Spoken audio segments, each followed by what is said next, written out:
I learned from a workshop through Landmark Forum. It was online, offered by somebody who went there, where we had to have a problem that we have to figure out, and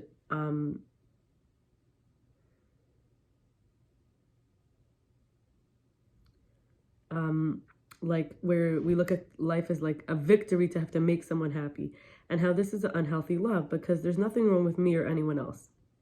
We are meant to be naturally able to generate and express love, through, whether it's partnership, romance, through pleasure, ease, extraordinariness, joy.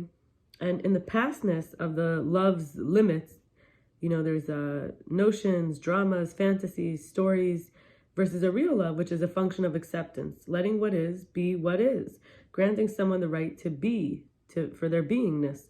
Accepting doesn't mean condoning or succumbing or agreeing or giving in or tolerating or even discord. It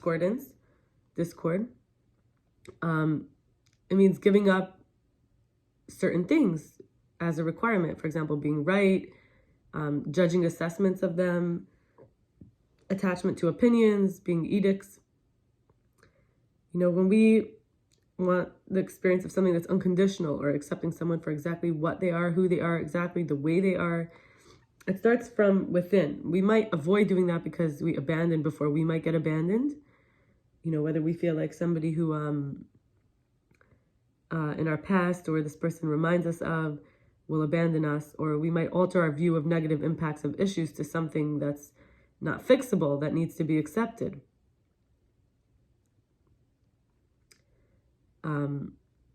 As a way to sort of get past this. Like, backing up for a second, when we abandon someone before we might be abandoned, it's because either we expect it or we believe it. So if we believe we're going to be abandoned, we don't want to get too tight. If we expect it, we have a few reasons. One, they remind us of someone who abandoned us. Two, we expect that people will abandon us if we act a certain way. And we actually grow to become very dissatisfied with avoiding the abandonment by pretending to be more noble or understanding or forgiving, and feeling that we haven't received enough all the time. It's a resentment. So this is why I say, when we alter our view of the negative impacts of issues, that is, to something that's unfixable, that needs to be accepted, we stop trying to control what we can't control. So something remarkable can happen because there's new possibilities and actions that become available, and it also reflects our relationship with the issue rather than with the person. So if something is unfixable and needs to be accepted, we then alter our view of these issues and the negative impacts that come. So when we live like there's a someday, the relationship does start to erode. Someday they're going to do what I want. Someday they're going to be who I want. It's a downfall. When we assume good intent, we start to have room for a relationship today, because we say, well, he's not just messy, or he isn't messy. He's creative. He's always finding new places for things. That's an example.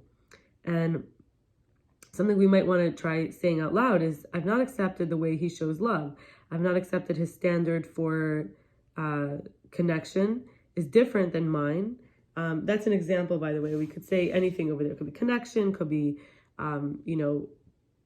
intimate affection. It could be service. And I've not accepted that he has different interests than mine.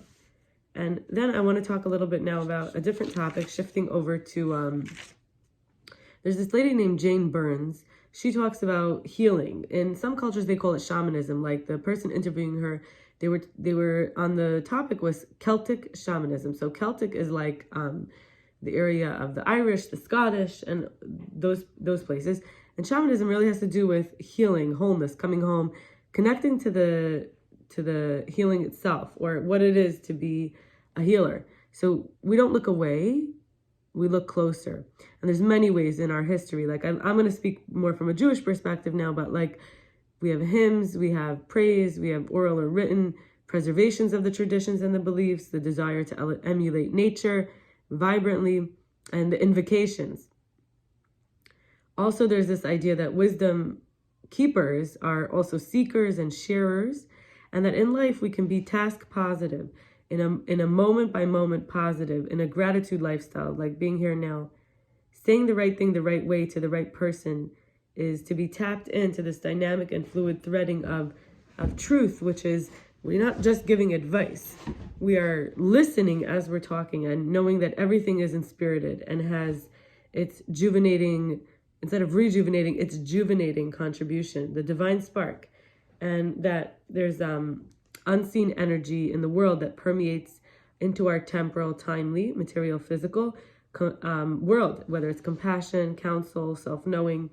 When we're seeing or being seen better than we see ourselves, it's precisely what requires the unblocked vision. Like animals sometimes see things in the dark we can't see, or they see things in us.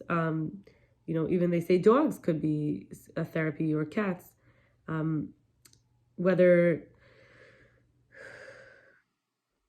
there's like a role called a healer, a remedy provider, a predictor, a wizard, someone with foresight, a ceremonialist,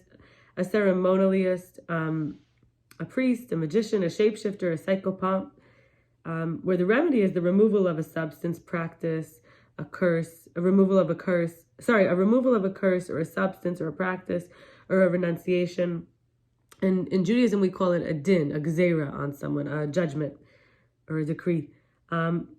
There's going places where veils the seam thin, like certain parts of the world, certain locations, and certain parts in ourselves, whether it's like also times. Some examples are mist, when it's misty, when we're at the edge of the sea and the land, when there's dusk and dawn, when it's the edge of the shadow and the dark, and light connection. And when we make sure that the civil or legal law match the natural and the spiritual laws, where, in terms of Torah, we have the law of the Torah. We want to make sure our lives match the true law, the law of the divine. So our lives in terms of our cities and our legislation and our organizations. And this is also to be part of life as an ongoing life, not just a big bang. Like in Judaism, we talk about how God is constantly manifesting the world. It's not like once God said, okay, you're going to live, and then let you go and go live your life. God's constantly living us into being. And I want to share 2 more points. One is that I wrote this accomplished letter. It's from 2020. So this is 4 years ago. The biggest accomplishments I had in recovery was abundance, uncomfortable giving, resources sourceable, mercy and compassion for myself and then others, to be the present power, to be in the power of the present, leading to confidence, receiving to share, something to offer, unity, checking in with my needs and feelings, beliefs, responsibility, taking the responsibility for my beliefs, that people are allowed to be afraid, disappointed, for example. I used to not think so. Coping that is restorative, restoring, beneficial, soothing, productive, and this like now forever kind of touchstone that I could always connect back with the flow of the right side of the brain. Or in Tanya, we don't always call it right side of the brain and left side of the brain. We call it right side of the heart, left side of the heart. And to accomplish, accomplished, and then to accomplish, in my recovery is telling the truth even more where it's hard, taking things less personally, sustainable working and offerings, focusing on the light more consistently, showing up for my body, and releasing the scarcity comforts. And I have seen in the last 4 years a lot of progress. I also wanted to say, in terms of this accomplished letter, that a big accomplishment for me was that I came to a recognition that I am so loved and lovable. And also recognizing this is the second part, recognizing a lot of my blessings, that of relief, strength, divinity, wisdom, love, integrity, beauty, serenity, joy, safety, space, hope, resilience, adaptability, inspiration, home, honesty, resourcefulness, courage, support, clarity, silver lining. And I wish you a good night and looking forward to connecting again soon.